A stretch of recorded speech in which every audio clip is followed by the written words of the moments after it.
क्या आप जानते हैं कि एक औरत को क्या चाहिए होता है? अगर पता है तो कमेंट बॉक्स में ज़रूर बताएं, अगर नहीं तो हम बताते हैं आपको। एक छोटी सी कहानी के माध्यम से एक बार की बात है कि राजा हर्षवर्धन युद्ध में हार गए थे। हथकड़ियों में बंधे जीते हुए पड़ोसी राजा के सम्मुख पेश किए गए। पड़ोसी देश का राजा अपनी जीत से प्रसन्न था और उसने हर्षवर्धन के सम्मुख एक प्रस्ताव रखा। यदि इस प्रश्न का जवाब हमें लाकर दोगे तो हम तुम्हारा राज्य लौटा देंगे, अन्यथा उम्र कैद के लिए तैयार हो जाओ। प्रश्न क्या है, सुनो।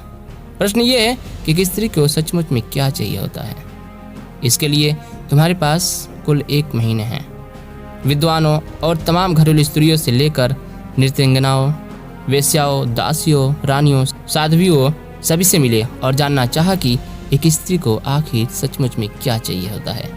किसी ने सोना तो किसी ने चांदी, तो किसी ने हीरे जवाहरात, तो किसी ने प्रेम प्यार, किसी ने बेटा तो किसी ने पिता, और किसी ने परिवार तो किसी ने राजपाट, तो किसी ने सन्यास की बात की। मगर हर्षवर्धन को इन सभी जवाबों से संतुष्टि नहीं मिली।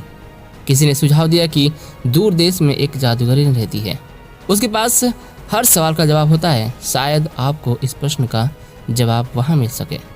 हर्षवर्धन ने अपने मित्र सिद्धराज के साथ जादूगरनी के पास जाने का विचार किया और जादूगरनी के पास गए और जादूगरनी से मिले और कहा, मैं आपसे एक सवाल का जवाब पाने आया हूँ। उसने कहा कि सवाल क्या है? उसने कहा कि प्रश्न ये है कि आखिर एक स्त्री को सचमुच में क्या चाहिए होता है। जादूगरनी ने कहा कि मैं आपके सवालों का सही जवाब बताऊंगी, परंतु इसके एवज में मुझे कुछ चाहिए। राजा हर्षवर्धन ने कहा कि आप बताएं, आपको क्या चाहिए? तो उस जादूगरनी ने कहा कि इस प्रश्न के जवाब के उत्तर में मुझे आपके मित्र से शादी करनी होगी। जादूगरनी बुढ़िया तो थी ही, उसके साथ साथ बेहद बदसूरत भी थी। हर्षवर्धन ने इस पेशकश को मना कर दिया, मगर सिद्धराज मित्र के जीवन की खातिर जादूगरनी से विवाह करने को तैयार हो गए। तब जादूगरनी ने उत्तर दिया और कहा कि स्त्री को वास्तव में स्वयं निर्णय लेने में और आत्मनिर्भर बनना चाहती हैं।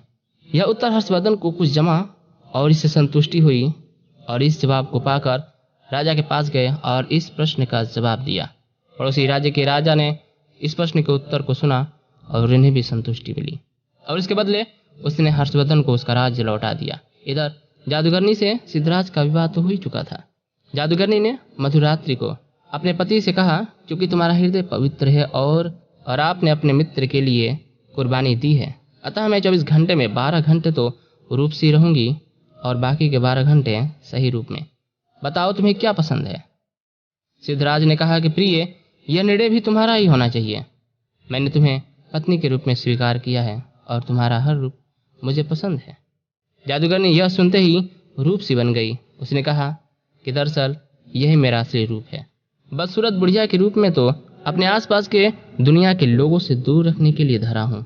इस कहानी से आपको क्या सीख मिलती है कि हर स्त्री को उसकी आत्मसम्मान और आत्म आज़ादी चाहिए होती है, कुछ और चीज़ नहीं।